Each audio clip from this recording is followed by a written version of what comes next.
अस्सलाम वालेकुम dear student. जैसा कि हमारा सैम्पलिंग डिस्ट्रीब्यूशन हमने कंप्लीट कर ली थी। आज हम पढ़ेंगे चैप्टर 17 एस्टिमेशन। ठीक, एस्टिमेशन है क्या? एस्टिमेशन मीन अंदाज़ा, किस चीज़ का अंदाज़ा लगाना है हमने। अब देखें, सैम्पलिंग में हमने सीखा कि हमने सैंपल किस किस तरह से एक्सट्रैक्ट करने हैं। हमने कहा ये हमारी मर्जी नहीं होगी, सम टाइम ये डाटा के ऊपर डिपेंड करता है कि हमने कौन से सिस्टम से सैम्पलिंग प्रोसीजर परफॉर्म करनी है। ठीक, जब हमने सैम्पलिंग कर ली, जब हमने सैंपल ले लिया, अब हमारी एस्टिमेशन शुरू हो जाएगी। हम किसको एस्टिमेट करना चाहते हैं, हम किसके बारे में जानना चाहते हैं। हमने कहा सैंपल लिया क्यों, सैंपल लेने का पर्पस क्या था, what's the purpose to obtain sample. हमने कहा हमारा मकसद ये था कि हम पॉपुलेशन के बारे में डिसीजन कर पाएँ कि पॉपुलेशन जो है वो एक्चुअल उसकी मायने क्या है, उसका एवरेज क्या है, या पॉपुलेशन हमसे क्या कहना चाह रही है। सैंपल हमने इसलिए लिया ताकि हम पॉपुलेशन के बारे में जान सकें। हमने अपना ब्लड सैंपल लिया, उसके ऊपर टेस्ट परफॉर्म किया, हम जानना चाहते हैं हमारे पूरे ब्लड में कोई मसला तो नहीं है, तो सैंपल लेते हैं फॉर टेस्टिंग पर्पस। लेकिन जो अल्टीमेट डिसीजन होता है वो किसके ऊपर होता है, अननोन पॉपुलेशन के ऊपर। तो हम किसको एस्टिमेट करने जा रहे हैं, हम अननोन पॉपुलेशन को एस्टिमेट करने जा रहे हैं। मान लें कि मेरा जो सैंपल आया उसका आंसर आया 12.5, तो अब मैंने ये सैंपल का आंसर आया 12.5, तो मैंने देखना कि पॉपुलेशन कहां तक होगा। ठीक है, अब उस पॉपुलेशन की वैल्यू को असाइन करने का नाम एस्टिमेशन है। तो मैंने कहा सैंपल तो 12.5 आया, हो सकता है जो मेरा पॉपुलेशन हो वो 12 से लेके 13 के दरमियान या 12 से लेके 14 के दरमियान कहीं कहीं हो सकता है, या 12 या 13 के दरमियान कहीं भी हो सकता है। तो मैं क्या करूँगा, पॉपुलेशन के लिए एक क्या कर दूंगा, इंटरवल सेट कर दूंगा। तो मैंने कहा सैंपल तो कंफर्म है 12.5 आ रहा है, तो पॉपुलेशन कंफर्म तो नहीं कह सकता, लेकिन मैं एक रेंज बता देता हूँ, इस रेंज के दरमियान मुझे उम्मीद है कि पॉपुलेशन कहीं ना कहीं फॉल कर देगा। तो अब इसके बारे में हम सीखते हैं कि व्हाट इज एस्टिमेशन। एस्टिमेशन है क्या? कहता है it is the process of estimating the unknown value of population parameter. कहता है कि जो पॉपुलेशन पैरामीटर है, और आपको पता है पॉपुलेशन पैरामीटर आपका ये म्यू होता है। कहता है कि पॉपुलेशन पैरामीटर जो कि अननोन होता है उसकी वैल्यू को एस्टिमेट करने के प्रोसेस को एस्टिमेशन कहते हैं। ठीक हो गया, यानी कि पॉपुलेशन मीन को जो हम जानना चाहते हैं, इसको जानने के प्रोसेस को एस्टिमेशन कहते हैं। हमने किसको एस्टिमेट करना है, हमने पॉपुलेशन पैरामीटर को एस्टिमेट करना है। ठीक, for example we can estimate the unknown value of population mean. अगर हम पॉपुलेशन मीन को जानना चाहते हैं, यानी कि म्यू को जानना चाहते हैं, या पॉपुलेशन वेरिएंस को जानना चाहते हैं, ठीक, तो हम क्या करेंगे, इस पॉपुलेशन मीन के लिए सैंपल मीन यूज कर लेंगे और इस पॉपुलेशन वेरिएंस के लिए सैंपल वेरिएंस यूज कर लेंगे। ठीक, नेक्स्ट वो कह रहा है कि एस्टिमेट क्या है और एस्टिमेटर क्या है। देखें, मान लें कि हमने सैंपल मीन फाइंड करना है, तो सैंपल मीन का फॉर्मूला आपको पता है, sample mean is equal to summation x over n होता है। ऐसे है, ये जो समेशन x ओवर n है, मान लें इसमें जो समेशन x है वो 15 है और n आपके पास 3 है, तो सैंपल मीन कितना आया, ये 5 आया। कहता है कि जो आपने मीन सैंपल मीन फाइंड करने के लिए ये फॉर्मूला जो यूज किया, इस फॉर्मूले को कहते हैं एस्टिमेटर। ये हमारा एस्टिमेटर है कि जिसने एस्टिमेशन में हेल्प की। और ये जो हमारा आंसर है ना 5, इस 5 को कहते हैं कि ये एस्टिमेट है। ये 5 ये एस्टिमेट करेगी कि हमारा पॉपुलेशन मीन कहां तक है। बात समझ लगी? जो हमने अननोन पॉपुलेशन पैरामीटर को एस्टिमेट करने के लिए फॉर्मूला यूज किया, the formula is said to be estimator and the answer of formula is called estimate. बात समझ लगी? और एस्टिमेशन क्या है, ये प्रोसेस है अननोन पॉपुलेशन की वैल्यू को जानने का। क्लियर हो गया? होप सो आपको एस्टिमेशन भी क्लियर हो गया, एस्टिमेट और एस्टिमेटर भी क्लियर हो गया। ठीक है, हमने कहा हमने अंदाजा लगाना है, एस्टिमेट करना है तो एस्टिमेट करने का तरीका तो बताओ, किस किस तरह से एस्टिमेट कर सकते हैं। तो हमने कहा आपको 2 तरीके सिखाते हैं जिस तरह से आप एस्टिमेट कर सकते हैं। नंबर 1 तरीका is point estimation and the second method is interval estimation. Point estimation के साथ एक लफ्ज लिख रहा हूं, इजी। ये इजी है। पॉइंट एस्टिमेशन ये है, मेरे समझाए बगैर आपको ये पता होगा, मतलब मैं समझाऊंगा भी नहीं, हल्का सा आपको गाइड करूंगा। आप कहेंगे लो सर ये तो आता ही हमें, ये तो कोई मसला ही नहीं है। हमारा मेन फोकस होगा, जो मेन फोकस होगा वो इंटरवल एस्टिमेशन के ऊपर होगा, जो हमने सीखना है एक्चुअल इंटरवल एस्टिमेशन है। ठीक है, अब ये पॉइंट एस्टिमेशन क्या है इसके ऊपर बात करते हैं। What is point estimation? It is the process of estimating the unknown value of population parameter.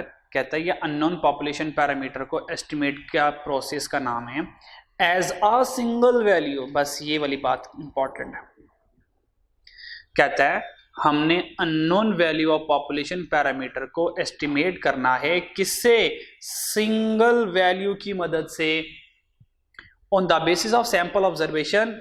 किस बेस के ऊपर? उसने कहा सैंपल ऑब्जर्वेशन के ऊपर। तो ये कमाल की बात अब मैं आपको बताने वाला हूं पॉइंट एस्टिमेशन के हवाले से।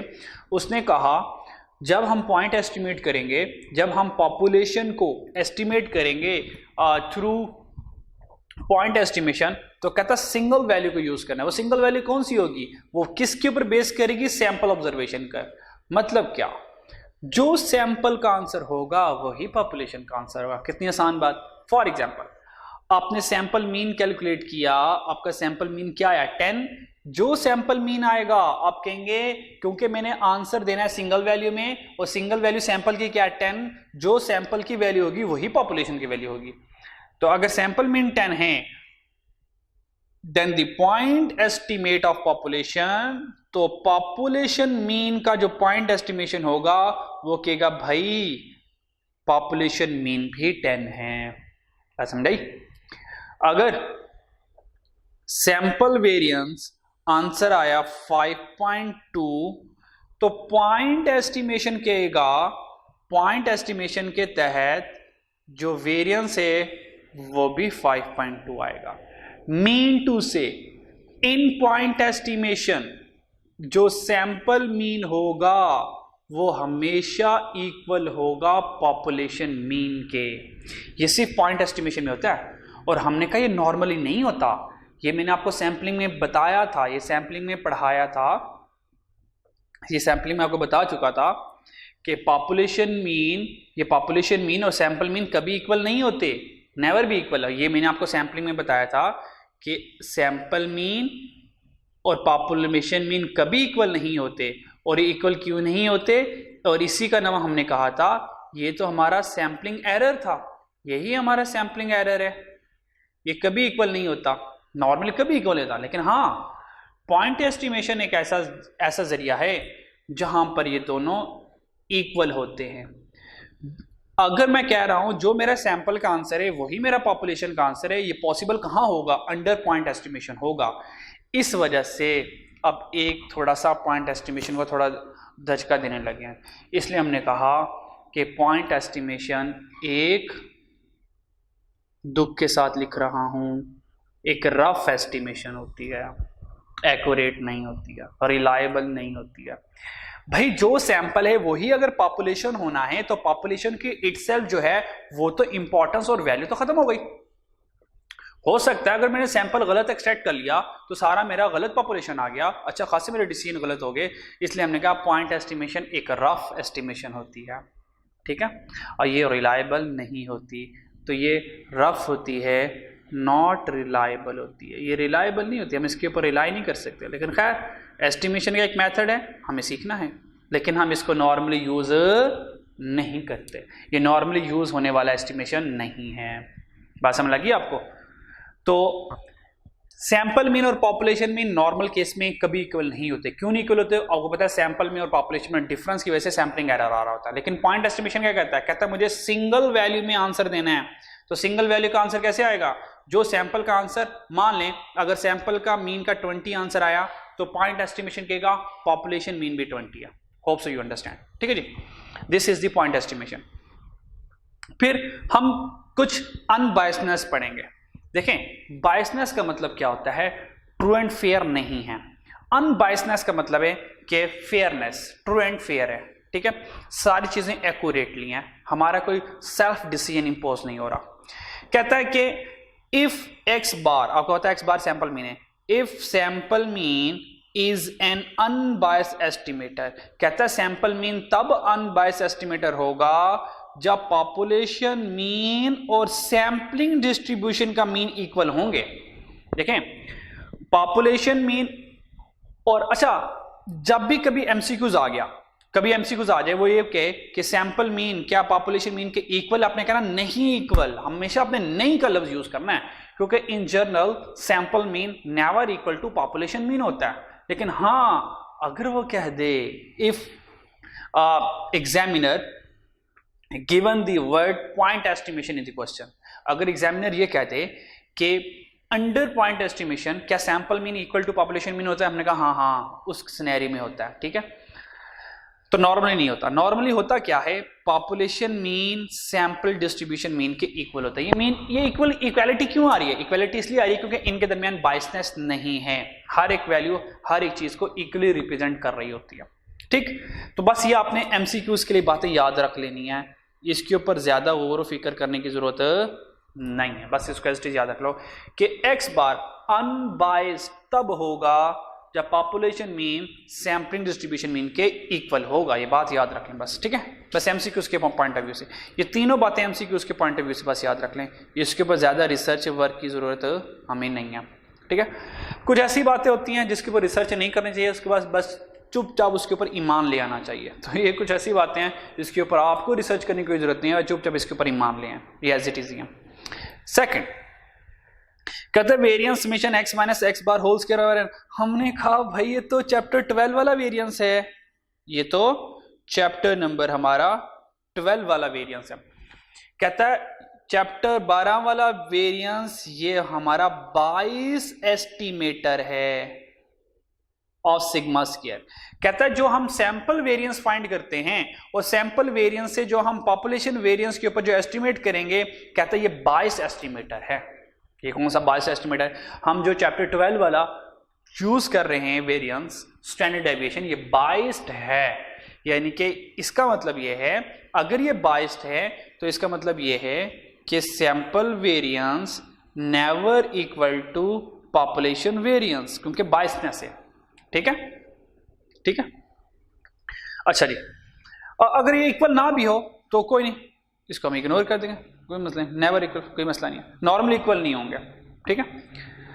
सेकंड, थर्ड वाला, अक्सर स्टूडेंट जब हम सैंपलिंग के चैप्टर में थे, अक्सर स्टूडेंट मुझसे इस वाले फॉर्मूले में पूछ रहे सर ये n-1 क्या चीज है, ये n-1 वेरिएंस के फॉर्मूले में क्या है। तो मैंने उनको ये कहा था कि भाई अभी सैंपलिंग में n-1 के बारे में नहीं जानना, क्योंकि ये फॉर्मूला सैंपलिंग में पढ़ा ही नहीं है आपने, क्योंकि अब हम एस्टिमेशन में पहुंच चुके, अब बताऊंगा n-1 क्या है। कहता है कि अगर आपने वेरिएंस अनबायस्ड एस्टिमेटर यूज करना है तो आपने वेरिएंस का फॉर्मूला n-1 वाला यूज करना है। वेरिएंस का फॉर्मूला कौन सा यूज करना है, n-1। तो जो चैप्टर 12 वाला वेरिएंस है, याद रखना ये बायस्ड एस्टिमेटर, बस सिर्फ एमसीक्यूज के लिए आप बातें याद रखें, इसके ऊपर कोई और कहानियां या कोई और बातें आपको याद रखने की जरूरत नहीं है, कोई लॉजिक याद रखने की कोई खास जरूरत नहीं है। चैप्टर 12 वाला वेरिएंस बायस्ड एस्टिमेटर है और n- वाला अनबायस्ड एस्टिमेटर है, ठीक है। अनबायस्ड एस्टिमेटर क्यों है, क्योंकि हम यहाँ पे सैंपलिंग की कुछ एडजस्टमेंट कर लेते हैं जिससे हमारा आंसर जो है वो पॉपुलेशन के बहुत करीब आ जाता है, ठीक है। मे बी एग्जैक्ट आ जाए, maybe near to population variance आ जाए, क्लियर। तो बस ये बात याद रख लें, सैंपल मीन अनबायस्ड तब होगा जब पॉपुलेशन मीन और सैंपलिंग डिस्ट्रीब्यूशन का मीन इक्वल होंगे। उसके बाद वेरिएंस बायस्ड एस्टिमेटर है किसके, पॉपुलेशन वेरिएंस के। कौन से वाला वेरिएंस, चैप्टर 12 वाला, खाली n वाला। n-1 वाला जो वेरिएंस है वो अनबायस्ड है, बस ये दो बातें याद रखना है, चैप्टर 12 वाला वेरिएंस बायस्ड है, n-1 वाला अनबायस्ड, इसको भी याद कर लें, चैप्टर 12 वाला बायस्ड है, n-1 वाला अनबायस्ड है, ठीक हो गया, क्लियर। अच्छा जी, ये अनबायस्ड वाला एस्टिमेटर हम कहाँ यूज करेंगे ये मैं इंशाल्लाह आगे बताऊंगा, लेकिन अभी थोड़ा सा हिंट देता हूं। ये सिर्फ एक जगह पर यूज होता है, ये अनबायस्ड एस्टिमेटर पूरे स्टैटिस्टिक्स के सिलेबस में हमारे एक जगह यूज होगा। वो जगह कौन सी है? जब मैं आपको टी टेस्ट सिखाऊंगा, ये टी टेस्ट क्या, इंशाल्लाह इसके ऊपर बात करेंगे। सिर्फ टी टेस्ट में जब टी टेस्ट कैलकुलेट करते वक्त, टी टेस्ट अप्लाई करते वक्त जब हमें स्टैंडर्ड डेविएशन की जरूरत पड़ती है या वेरिएंस की जरूरत पड़ती है, तो वो जो स्टैंडर्ड डेविएशन और वेरिएंस हम यूज करते हैं वो अनबायस्ड यूज करते हैं। तो टी टेस्ट में जो वेरिएंस यूज करेंगे, जो स्टैंडर्ड डेविएशन यूज करेंगे, वो n-1 वाला यूज करेंगे। वरना हर जगह सवाए टी टेस्ट के हर जगह जब भी वेरिएंस का वर्ड आ जाए, जब भी स्टैंडर्ड डेविएशन का वर्ड आ जाए, हम हमेशा बाइस्ड एस्टिमेटर यूज करते हैं, क्योंकि कभी भी सैंपल पॉपुलेशन का इक्वल नहीं होता। हाँ, सिर्फ टी टेस्ट ऐसा है जिसमें हम n-1 यूज करते हैं। क्यों यूज करते हैं इंशाल्लाह टी टेस्ट में आपको बताऊंगा।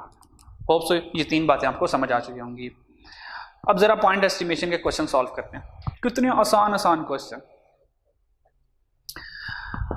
अच्छा जी, कहता है कि a random sample of size 4, कहता है कि हमारे पास एक रैंडम सैंपल है 4, 6, 8 और 14, 4 सैंपल साइज है, इज ड्रॉन फ्रॉम पॉपुलेशन, जो हमने पॉपुलेशन में से एक्सट्रैक्ट किया।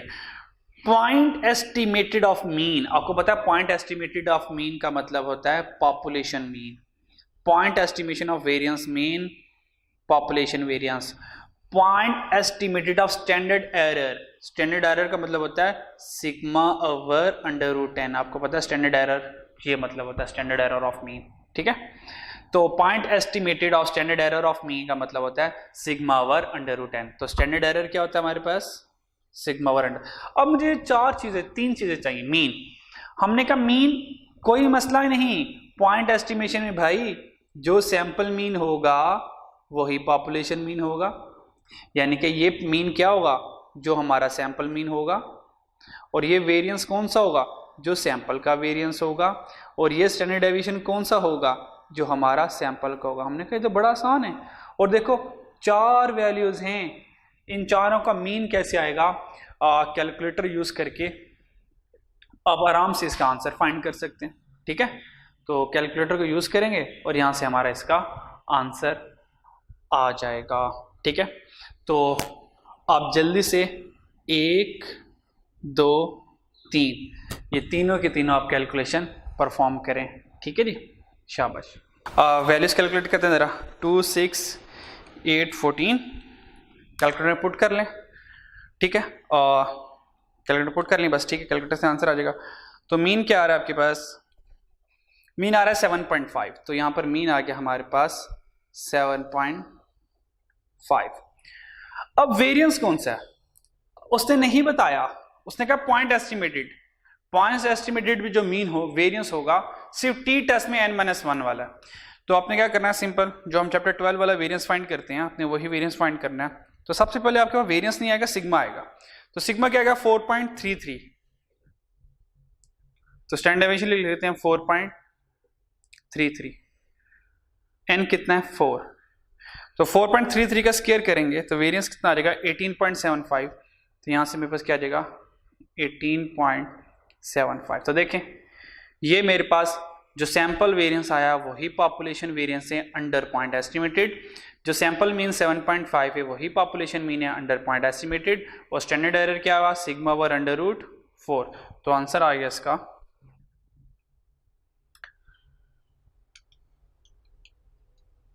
4.33 डिवाइड बाय √4 दैट्स 2। तो आंसर आ गया 2.165। तो 2.165 ये हमारे पास स्टैंडर्ड एरर आ गया, सिंपल अंडर पॉइंट एस्टिमेटेड। तो आसान सा क्वेश्चन था, ठीक है जी। ये तो वही है जैसे हम चैप्टर 12 पढ़े हुए, चैप्टर 12 वाला मीन आ गया, चैप्टर 12 वाला वेरिएंस आ गया। बाय स्टैंडर्ड एरर थोड़ा सा आपके लिए फॉर्मूला सिर्फ डिफरेंट है, बाकी स्टैंडर्ड डेविएशन तो कैलकुलेट चैप्टर 12 वाला ही है, ठीक है जी। मेन चीज अब आई है इंटरवल एस्टिमेशन। हमने कहा था कि भाई ये जो पॉइंट एस्टिमेशन है ये एक रफ एस्टिमेशन है, ये एक रफ एस्टिमेशन है, नॉट रिलायबल है। कभी भी सैंपल पॉपुलेशन मीन के इक्वल नॉर्मली नहीं होता, लेकिन तुम कह रहे हो कि इक्वल होता है क्योंकि तुमने सिंगल वैल्यू के ऊपर हमें क्या करना है, डिसीजन देना होता है। तो हमने कहा कि ठीक है, हमने सीख लिया, लेकिन तुम पर रिलाई नहीं करेंगे।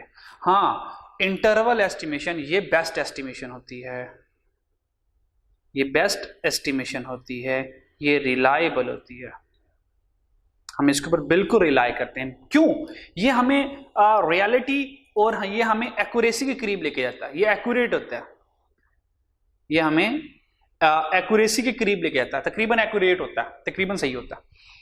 क्यों सही होता है? ये ऐसे, इसमें ऐसी क्या बात होती है जिसमें ये सही होता है? मान लें हमारा सैंपल मीन आया, पीछे वाले एग्जांपल से ले लेते हैं, सैंपल मीन आया 7.5, तो सैंपल मीन आया हमारा 7.5, तो ये कहेगा कि पॉपुलेशन मीन क्या है?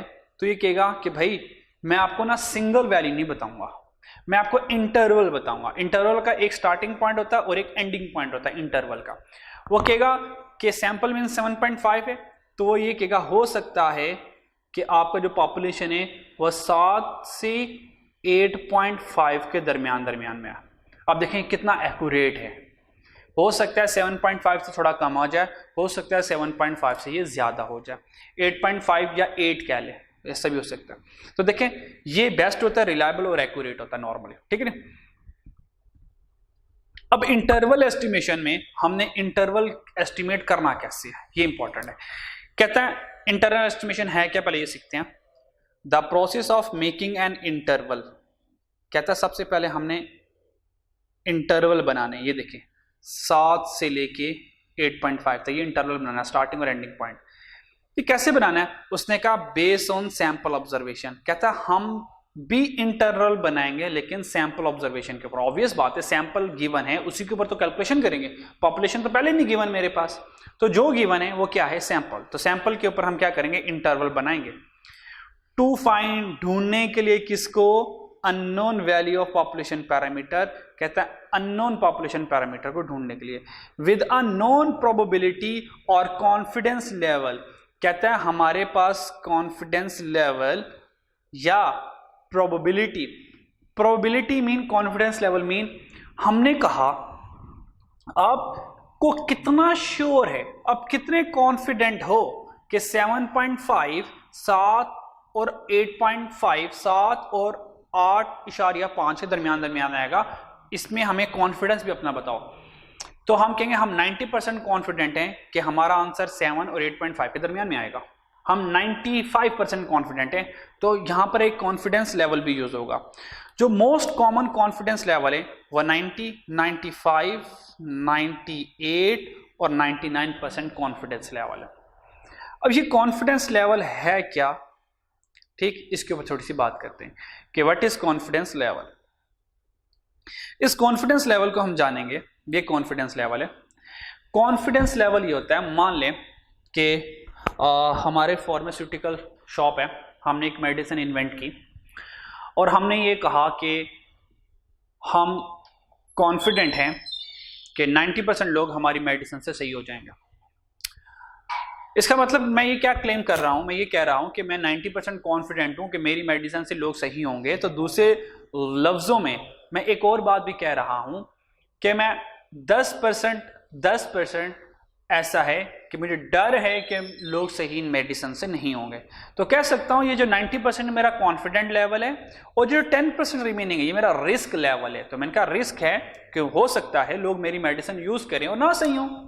तो देखें, जिस तरह आप अगर शॉप में जाएं और आप एलईडी बल्ब खरीदें तो लिखा होता है 1 ईयर की वारंटी, तो वो कॉन्फिडेंट होते हैं कि भाई हम 95% कॉन्फिडेंट हैं कि लोग 1 साल तक ये बल्ब यूज कर लेंगे, इंशाल्लाह साल से पहले बल्ब खराब नहीं होता।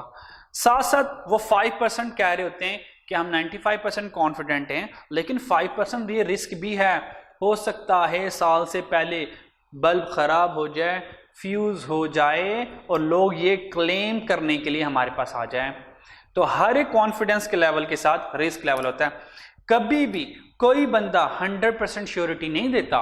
जब इंशाल्लाह ताला आपका सी एंटर हो जाएगा और आप इंशाल्लाह ऑडिट फर्म में जाएंगे और जब ऑडिट रिपोर्ट आप बनाएंगे तो ऑडिट रिपोर्ट में जो ऑडिटर होता है, जो ऑडिट करता है, वो भी कभी 100% एश्योरेंस नहीं देता। वो भी तकरीबन 90, 95 या 85, 90 के करीब एश्योरेंस देता है। वो भी कहता है कि भाई ठीक है, कुछ चीज़ें ऐसी होती हैं जो ह्यूमन लिमिटेशन से अबव होती हैं, उसको हम कैसे जज कर पाएं। ठीक है जी, लोगों के दिलों में क्या चल रहा है, किसने कितनी गड़बड़ की है, वो इनवॉइस से कुछ तो कुछ हम पता लगा लेंगे, लेकिन एक्यूरेटली हम पता नहीं लगा सकते। क्यों? वैसे भी हम सैंपल बेस के ऊपर काम कर रहे हैं, हम सारी पॉपुलेशन की स्टडी थोड़ी कर रहे हैं। या कभी किसी डॉक्टर ने कहा हो कि भाई आपके मैं लंग्स का ऑपरेशन करने लगा हूं, अगर ये लंग्स का ऑपरेशन कामयाब ना हुआ तो मैं आपको 100% श्योरिटी देता हूं कि आपका लंग्स का ऑपरेशन कामयाब होगा, अगर ना हुआ तो मैं अपने लंग्स आपको लगा दूंगा। क्या कभी किसी डॉक्टर ने ऐसा कहा है? किसी ने नहीं कहा। क्या कभी किसी डॉक्टर ने कहा कि भाई आपके मैं दिल का ऑपरेशन करने लगा हूं, अगर ये ऑपरेशन कामयाब ना हुआ तो मेरा दिल आपका हुआ? ऐसा भी नहीं होगा कभी भी। अच्छा, क्या कभी किसी लॉयर ने कहा हो कि भाई मुलजिम, बल्कि मुजरिम, जिसका जुर्म भी साबित हो गया, मुलजिम, पर खैर चलिए मुलजिम कर लेते हैं, मुलजिम जिसके ऊपर इल्ज़ाम लगा हो, एक्यूज्ड पर्सन, अगर तुम्हें सजा हो गई और सजा भी सजाए मौत हो गई, अगर तुम्हें कैपिटल पनिशमेंट हो गई, तो मैं तुम्हें 100% श्योरिटी देता हूं कि तुम्हारी जगह मैं फांसी पे चढ़ जाऊंगा। क्या कभी किसी लॉयर ने गारंटी दी है? नहीं दी। 100% इंश्योरेंस कोई नहीं देता। हाँ, लॉयर ये कहता है कि भाई 90% चांसेस है कि हम केस जीत जाएंगे, 95% कॉन्फिडेंट हूं मैं कि हम केस जीत जाएंगे। डॉक्टर ये कहता है कि भाई 90% चांसेस हैं कि मेरा ऑपरेशन सक्सेसफुल हो जाएगा, हाँ 10% मुझे लग रहा है, क्या पता ना ऑपरेशन सक्सेसफुल हो। ठीक है, तो इस तरह कॉन्फिडेंस लेवल के साथ हमेशा रिस्क लेवल होता है। ठीक है, तो अगर 99% मेरा कॉन्फिडेंस लेवल है तो इट्स मीन 1% रिस्क लेवल है कि वो काम सही नहीं होगा। और याद रखें, इस रिस्क लेवल को हम स्टैट में अल्फा से शो करते हैं। किसे शो करते हैं? अल्फा से शो करते हैं। तो इस रिस्क लेवल का दूसरा नाम सिग्निफिकेंस लेवल है। क्या नाम है? Significance level. दूसरा नाम रिस्क लेवल। डिनोट किससे किया जाता है? अल्फा से। एक और यहां पे आपको बात बताता चलूं, लेकिन वो बात चैप्टर 18 की बात है, चैप्टर 18 की बात है। वो ये क्या है? इस risk level, significance level alpha को टाइप 1 एरर कहते हैं। टाइप 1 एरर कहते हैं इसको, टाइप 1 एरर भी कहते हैं। तो अल्फा के 3 नाम हो गए, risk level, confidence level, type 1 error. ठीक है जी, आपने ना ये वैल्यूज याद रखनी है। आपके लिए जो वैल्यू रेलिवेंट है सिर्फ एस्टिमेशन के लिए, ये टेबल को चैप्टर 18 में भी यूज होना है, इसलिए मैंने कंबाइंड टेबल आपके लिए बनाया हुआ है। लेकिन चैप्टर 17 में जो वैल्यूज आपने याद रखनी है सिर्फ चैप्टर 17 के लिए, वो आपने ये वाली वैल्यू याद रखनी है, ये वाली जिसके ऊपर मैंने सर्कल लगाया। हमें सिर्फ 2 टेल चाहिए। ये 2 टेल 1 टेल क्या है इसकी अभी अपनी जरूरत नहीं है, चैप्टर 18 में आप सीख जाएंगे क्या होता है। बस ये याद रखें, एस्टिमेशन में हमेशा 2 टेल बनेगी, हमेशा 2 टेल बनेगी। ये 2 टेल क्या होती है हल्की से आपको बता दूंगा, बाकी चैप्टर 18 में सिखाऊंगा। बस आपने ये वैल्यूज को ना याद कर लेना, इन वैल्यूज को आपने एज इट इज याद कर लेना। इन वैल्यूज को ना हम खुद से फाइंड भी कर सकते हैं। अगर मैं फाइंड करना चाहूँ 2.58 ये कैसे आया 99% के अगेंस्ट, ये 99% के अगेंस्ट 2.58 कैसे आया, मैं बिल्कुल फाइंड कर सकता हूँ। जैसा कि नॉर्मल डिस्ट्रीब्यूशन में मैंने आपको इनवर्स ऑफ जी समझाया था, ये बिल्कुल इनवर्स ऑफ जी से वैल्यूज फाइंड की जा सकती हैं। लेकिन फायदा नहीं है आप पहले इनवर्स से वैल्यूज कैलकुलेट करो फिर दोबारा वैल्यूज को यूज करो, इसकी बजाय थोड़ी सी मेहनत करके इन वैल्यूज को याद कर लो, क्योंकि इनके अलावा कॉन्फिडेंस लेवल आपको एग्जाम में नहीं आने वाला। बस यही 4 कॉन्फिडेंस लेवल आएंगे मैक्सिमम, 99, 98, 95, 90। इन 4 वैल्यूज, इन 4 कॉन्फिडेंस के अगेंस्ट ये वैल्यूज याद कर लो। यानी कि अगर 99% कॉन्फिडेंस है तो उसकी वैल्यूज क्या होगी 2.58 प्लस माइनस में। प्लस माइनस में क्यों? 2 टेल है, इसकी इंशाल्लाह भी आपको लॉजिक भी बता देता हूँ ये प्लस माइनस क्यों है। 98% के अगेंस्ट वैल्यू क्या है 2.33, 95% के अगेंस्ट वैल्यू क्या है 1.96, 90% के अगेंस्ट क्या है 1.645। बस ये आपने याद रख लेना। तो बस ये वैल्यू जल्दी से याद कर लो, जिसको ये वैल्यूज याद हो गई इंशाल्लाह आगे क्वेश्चन आसान है, कोई मुश्किल नहीं है। ठीक है जी, नेक्स्ट चलते हैं। Confidence interval for estimating population mean. अब हम क्या करने जा रहे हैं, अपने पॉपुलेशन मीन को एस्टिमेट करने जा रहे हैं। जब हमने सैंपल फाइंड कर लिया, सैंपल से हम पॉपुलेशन को कैसे लेके चलेंगे, हम सैंपल से पॉपुलेशन को कैसे लेके चलेंगे, इसके लिए हमें एक टेस्ट परफॉर्म करना पड़ेगा। देखें, क्या मैं ब्लाइंडली अन्यवाय ये कह दूं कि भाई जो सैंपल आया है, मान लें सैंपल मेरे पास, सैंपल मीन आया 7.5, अगर मेरे पास, मान लें मैंने ये कह दिया कि सैंपल मीन मेरे पास आया 7.5, क्या मैं विदाउट एनी लॉजिक ये कह दूं कि मेरे पास जो इंटरवल आएगा पॉपुलेशन का वो 7 से लेके 8 के दरमियान में आएगा? कि मैं खुद से लिख दूं या कोई मैं टेस्ट अप्लाई करूं जिससे फर्दर कंक्रीट एविडेंस मिले कि हाँ पॉपुलेशन जो है वाकई से इंटरवल के दरमियान में है? क्या मुझे कोई टेस्ट परफॉर्म करना चाहिए? क्या मुझे अपनी जजमेंट के ऊपर एक इंटरवल सेट करना चाहिए? तो कहेंगे सर क्यों टेस्ट परफॉर्म करना चाहिए, अपनी जजमेंट तो कभी भी खराब हो सकती है। हमें बज़ाहिर कुछ और नजर आ रहा है, लेकिन हमने टेस्ट परफॉर्म किया, वो चीज़ अप टू मार्क नहीं थी। हमने फूड क्वालिटी को टेस्ट किया, बज़ाहिर वो फूड अच्छा नज़र आ रहा था, लेकिन हमने जब टेस्ट क्वालिटी किया हमने कहा यार ये तो फूड पॉइजनिंग को क्रिएट करेगा, ये फूड सही नहीं है। तो टेस्ट करने के बाद हमें एक्चुअल रिजल्ट मिलते हैं। तो एस्टिमेशन में जब हमने टेस्टिंग करनी है तो हम किस तरह के टेस्ट परफॉर्म करेंगे? हम नॉर्मली 2 तरह के टेस्ट परफॉर्म करेंगे, एक जी टेस्ट और एक टी टेस्ट। 2 तरह के हम टेस्ट परफॉर्म करते हैं सैंपल मीन को यूज करके पॉपुलेशन को एस्टिमेट करने के लिए। इंटरवल एस्टिमेशन में हम 2 तरह के टेस्ट यूज करते हैं, एक को कहते हैं जी टेस्ट, एक को कहते हैं टी टेस्ट। क्लियर है?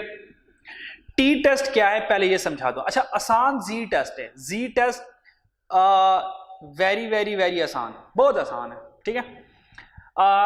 अब जी टेस्ट यूज करना है, कब जी टेस्ट यूज करना है, कब टी टेस्ट यूज करना है, ये थोड़ा सा चैलेंजिंग होता है, लेकिन इतना चैलेंजिंग नहीं है। आपको सिखाता हूं रूल। टी टेस्ट का रूल याद कर लो। अगर टी टेस्ट नहीं लग रहा तो फिर कौन सा टेस्ट लगना? जी टेस्ट लगना। भाई 2 टेस्ट हैं, अगर टी नहीं लग रहा तो फिर कौन सा लग रहा होगा? जी लग रहा होगा, ठीक है। तो टी टेस्ट कब लगना है ये सिखा देता हूं आपको। अगर टी टेस्ट नहीं लग रहा इस मीन कौन सा टेस्ट लगना है? जी टेस्ट लगना। ये बातें बड़ी इंपॉर्टेंट है और ये एमसीक्यूज में बातें आती होती हैं कि कब जी टेस्ट लगना है, कब टी टेस्ट लगना है। तो सबसे पहले देखते हैं टी टेस्ट कब लगना है। वो कहता है कि टी टेस्ट अगर लगाना चाहते हो तो 2 बातों का ख्याल रखना है। टी टेस्ट लगाने के लिए 2 बातों का ख्याल रखना। नंबर 1 बात is if sigma is unknown. ये सिग्मा कौन है? इस सिग्मा को तो जानते होगे। Sigma mean population standard deviation. अगर पॉपुलेशन स्टैंडर्ड डेविएशन अननोन है, यानी कि पॉपुलेशन स्टैंडर्ड डेविएशन गिवन नहीं है, सैंपल का स्टैंडर्ड डेविएशन गिवन है, फिर आपने n को देखना है। और अगर n जो है वो लेस देन 30 है, ये दोनों बातें साइमल्टेनियसली पूरी होनी चाहिए। नंबर 1 बात इज सिग्मा का गिवन ना होना, यानी कि अगर सिग्मा गिवन नहीं है ऑब्वियस बात है इसकी रिप्लेसमेंट में सैंपल का स्टैंडर्ड डेविएशन गिवन होगा। लेकिन हमने रूल क्या बनाया हुआ है कि स्टैंडर्ड डेविएशन पॉपुलेशन का अगर गिवन नहीं है और n 30 से कम है, n mean number of observation, number of sample, अगर सैंपल 30 से कम है ये वाली बात भी पूरी हो रही हो, और सिग्मा अननोन है, सिग्मा गिवन नहीं है, यानी कि सैंपल का स्टैंडर्ड डेविएशन गिवन है, तो कौन सा टेस्ट लगाएंगे? हम टी टेस्ट लगाएंगे। फॉर एग्जाम्पल, एग्जामिनर ने कहा कि सैंपल स्टैंडर्ड डेविएशन हमारे पास 2.5 है और n जो है सैंपल साइज हमारे पास 18 है। अब बताओ इस केस में कौन सा टेस्ट लगाऊंगा, जी टेस्ट या टी टेस्ट? आपने कहा सैंपल का स्टैंडर्ड डेविएशन गिवन है, यानी कि पॉपुलेशन का स्टैंडर्ड डेविएशन अननोन है। आपने फौरन से n के ऊपर नजर दौड़ाई, आपने कहा n कितना है? आपने कहा 18, 30 से कम, आपने कहा टी टेस्ट यूज करेंगे। अच्छा, मैंने कहा ठीक है, एक और एग्जांपल ले लेते हैं फिर, अगर आपको समझ लग गया। मैंने आपको ये कहा कि सैंपल स्टैंडर्ड डेविएशन हमारे पास 2.5 है और n हमारे पास 32 है। तो अब बताएं कौन सा टेस्ट लगेगा? आपने कहा सैंपल स्टैंडर्ड डेविएशन गिवन है, यानी कि पॉपुलेशन का स्टैंडर्ड डेविएशन अननोन है, ठीक है। तो आपने देखा n, आपने कहा n क्या है, t से बड़ा है, आपने कहा ओहो ये तो t की पूरी प्रॉपर्टी अप्लाई नहीं हो रही, यानी कि t की पहली वाली प्रॉपर्टी तो अप्लाई हो रही है कि पॉपुलेशन स्टैंडर्ड डेविएशन गिवन नहीं है, लेकिन सैंपल t से बड़ा हो गया। हमने कहा था 30 से कम होना चाहिए t के लिए, लेकिन यहां पे देखें 30 से ग्रेटर हो गया, तो टी टेस्ट तो नहीं लग सकता। तो भाई अगर टी टेस्ट नहीं लग सकता, बताएं फिर कौन सा टेस्ट लगेगा? हम कहेंगे हमारा जी टेस्ट लगेगा, ठीक है। चलें एक और एग्जांपल देता हूं आपको। एग्जामिनर ने कहा कि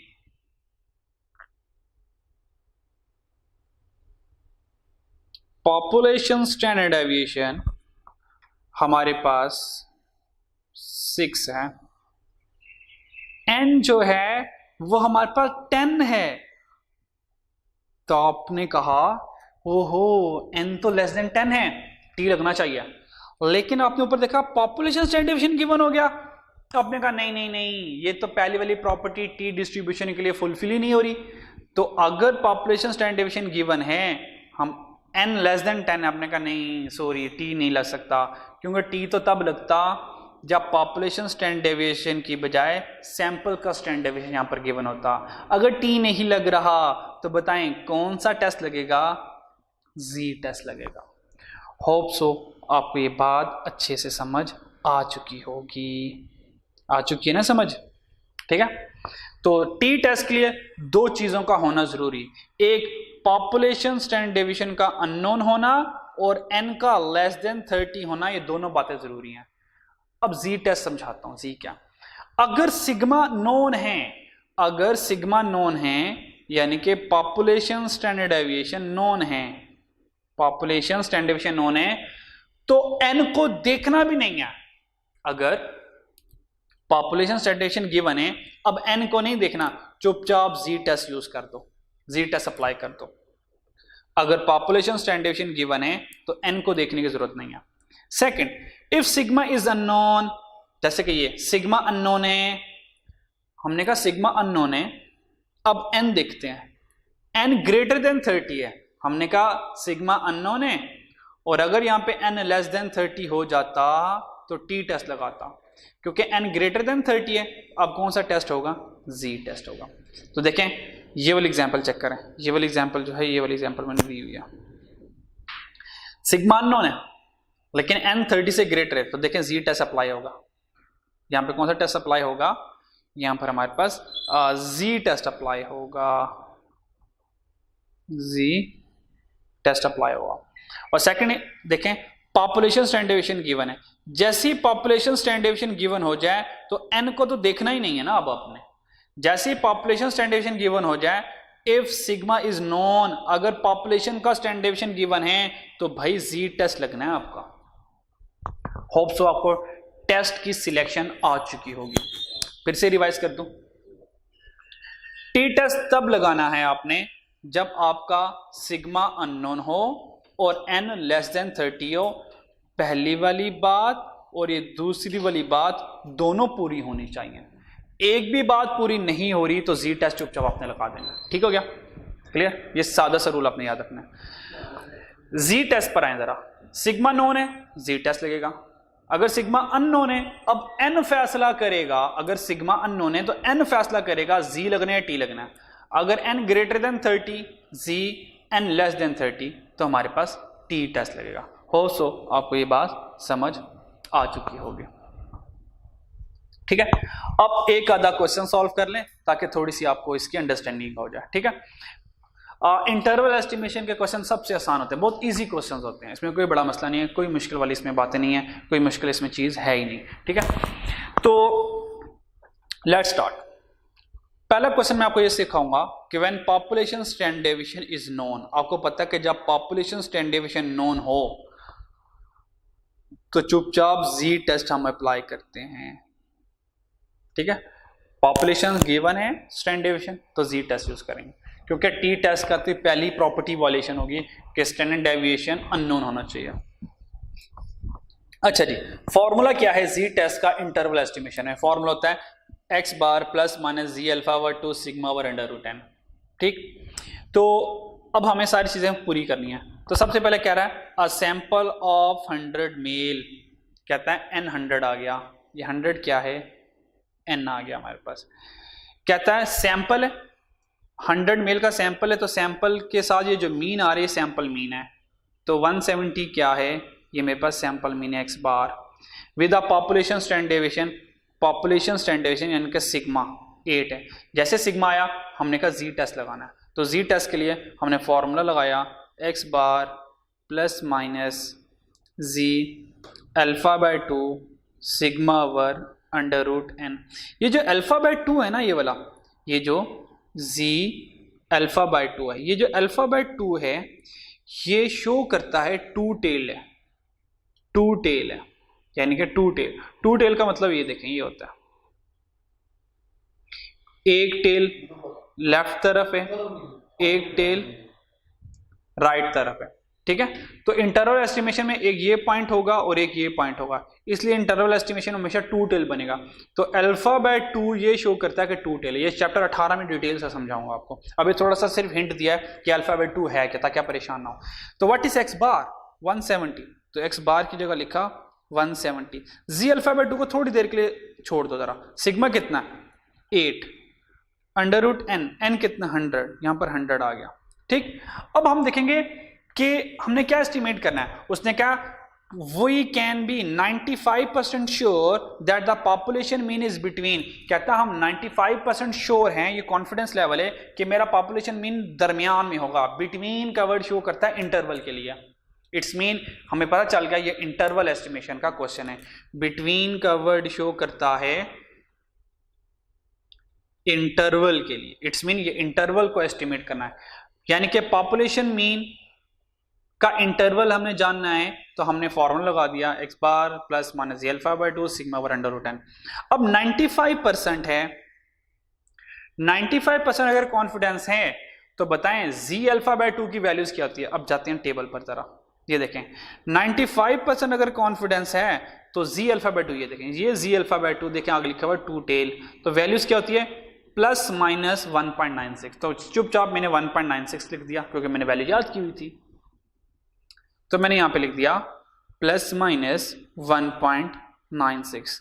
तो बड़ा आसान, एक बार 70 में प्लस 1.96 कर दें, एक बार 70 में माइनस कर दें, तो हमारे पास आंसर इसका इजीली आ जाएगा। तो जरा करें, जरा माइनस, देखें आंसर क्या आता है। आप भी करें, मैं भी कर रहा हूं। 170 माइनस 1.96 मल्टीप्लाई बाय 8 और डिवाइडेड बाय अंडर रूट 10 100, तो आंसर आ गया माइनस करने से 168.43, ये माइनस करने से आंसर ये आया। अब प्लस कर दें, अगर हम प्लस करें यहाँ पे तो आंसर आता है 171.57, 171.57। तो ये देखें हमने क्या किया, ये this is called the interval estimation, this is called the interval estimation. अब चेक करें जरा हमारा सैंपल मीन क्या आता है, ये चेक करें। ये सैंपल मीन देखिए हमारा 170 था, ये सैंपल मीन कितना है 170 था। अगर मैं इसको पॉइंट एस्टिमेशन से करता तो पॉपुलेशन मीन भी मेरा 170 होता, लेकिन इंटरवल ने कहा कि भाई सैंपल तो 170 है, हम 95% कॉन्फिडेंट हैं कि हमारा जो पॉपुलेशन मीन होगा वो 168.43 से लेकर 171.57 के दरमियान कहीं पर हमारा पॉपुलेशन मीन आएगा। ये एक रिलायबल एस्टिमेशन हमें प्रोवाइड कर रहा होता है, इसलिए हम इंटरवल एस्टिमेशन नॉर्मली ज़्यादा यूज़ करते हैं। ठीक है, क्लियर हो गया। आसान सा था फॉर्मूला, आसान सी इंटरवल एस्टिमेशन थी। ये वैल्यूज़ याद की हुई थी, ये याद की हुई वैल्यूज़ हमने लिख दी, और बाकी देखो मीन भी गिवन था क्वेश्चन में, स्टैंडर्ड डेविएशन भी गिवन था, एन भी गिवन था। ये गिवन नहीं होगा हमेशा, ये हमने खुद से याद किया होगा। ठीक है, और ये हम खुद से फाइंड भी कर सकते हैं इंशाल्लाह, आपको नेक्स्ट सिखा दूंगा मैं। एक और क्वेश्चन कर लें जरा ताकि कॉन्फिडेंस आ जाए। नेक्स्ट क्वेश्चन ये है, कहता है when population standard deviation is unknown, हमारे फौरन कान खड़े हो जाना चाहिए, टी टेस्ट आने वाला है कि पॉपुलेशन स्टैंडर्ड डेविएशन अननोन है। हमने कहा एन देखो, एन ग्रेटर देन 30, हमने कहा शुक्र है एन लेस देन 30 नहीं है, वरना टी टेस्ट लगता। टी टेस्ट थोड़ा सा डिफिकल्ट है, ठीक है, लेकिन इतना डिफिकल्ट नहीं है। लेकिन जी तो बहुत ही बच्चों वाला है ना, जी तो बहुत आसान है। हमने कहा शुक्र अल्हम्दुलिल्लाह जी टेस्ट लग रहा है। अगर पॉपुलेशन स्टैंडर्ड डेविएशन अननोन है, ऑब्वियस बात है अब हमें सैंपल का स्टैंडर्ड डेविएशन गिवन होगा क्वेश्चन में। क्वेश्चन पढ़ते हैं, a random sample of 150 cars, random sample n हो गया। देखें पूरी स्टेटमेंट सैंपल की चल रही है, आगे सारी कहानी सैंपल की होगी। n 150 आ गया। मीन, ये मीन कौन है, क्योंकि क्वेश्चन स्टार्ट सैंपल से हुआ तो सैंपल मीन है। सैंपल मीन कितना आ गया 189 kilometre per hour. Standard deviation कितना है 152, स्टैंडर्ड डेविएशन आ गया। ये स्टैंडर्ड डेविएशन कौन सा है, क्योंकि स्टेटमेंट सैंपल की चल रही है तो स्टैंडर्ड डेविएशन जो है ये सैंपल का s है। और हम 95% कॉन्फिडेंट हैं कि हमारी जो कार की मीन, कार की जो एवरेज स्पीड है ब्रिज पर वो क्या होगी। कहता है एक ब्रिज था, उसके ऊपर 150 गाड़ियां गुजर रही हैं और जो सैंपल एवरेज है गाड़ियों की जो स्पीड है वो 89.9 किलोमीटर पर आवर की स्पीड से गुजर रही हैं। हाँ, plus minus 15.2 kilometre plus minus हो सकती है एवरेज स्पीड। उसने क्या है बताएं, हम 95% कॉन्फिडेंट हैं कि पॉपुलेशन पूरी 150 कार सैंपल ही ना, ओवरऑल पॉपुलेशन की जो गाड़ियां, ओवरऑल गाड़ियां गुजरी उस ब्रिज से, उसकी एवरेज स्पीड क्या है। तो हमने कहा ठीक है, जी टेस्ट लगना, फॉर्मूला हमने जी टेस्ट का लगाया, x bar plus minus ji alpha by 2 s over under root n। Sample mean कितना है 89.9, हमने लिख दिया 89.9, ठीक है। फिर plus minus ji alpha by 2, उसने कहा 95%, हमने कहा 95% के लिए तो 1.96 आंसर होता है। और ये 1.96 प्लस माइनस में 1.96 कहाँ से आया आपको पता है, टेबल से आया, याद किया हुआ था टेबल। ये देखें 95% और ये देखें 1.96 आ गया, ठीक है। तो 1.96 आ गया, तो यहाँ पे लिख लिया मैंने 1.96 multiply by standard deviation sample का कितना है 15.2 और n कितना 150, तो अंडर रूट 150 आ गया, ठीक है जी। तो 89 में प्लस करूंगा 1.96 और माइनस करूंगा, पहले माइनस वाली वैल्यूज लिखनी है, ठीक है। तो 89 में जब माइनस किया मैंने 1.96 तो आंसर आ जाएगा आपके पास 87.47,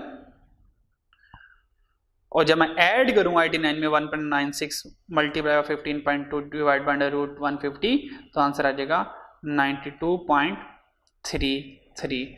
तो हमने कहा हम 90% कॉन्फिडेंट हैं जो पॉपुलेशन मीन है गाड़ियों की एवरेज स्पीड का वो 87.47 से लेके 92.33 एवरेज हो सकता है।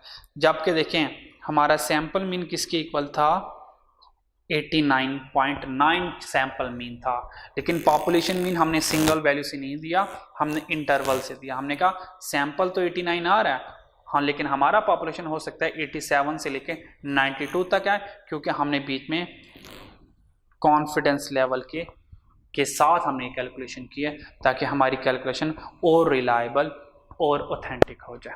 ठीक हो गया। तो इसके आगे हमारा टी टेस्ट स्टार्ट हो जाता है।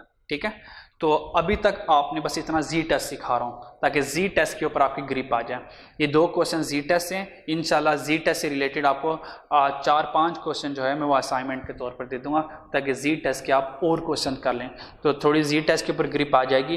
तो इंशाल्लाह हम फिर टी टेस्ट सिखाऊंगा, फिर इससे फर्दर कुछ प्रपोर्शन के क्वेश्चन सिखाऊंगा। तो इंशाल्लाह नेक्स्ट लेक्चर में हमारा चैप्टर नंबर जो 17 होगा वो कंप्लीट हो जाएगा। ठीक है, फिर हमारे 18 और 19 रह जाएंगे, इंशाल्लाह 5-6 लेक्चर्स में वो भी कंप्लीट हो जाएगा।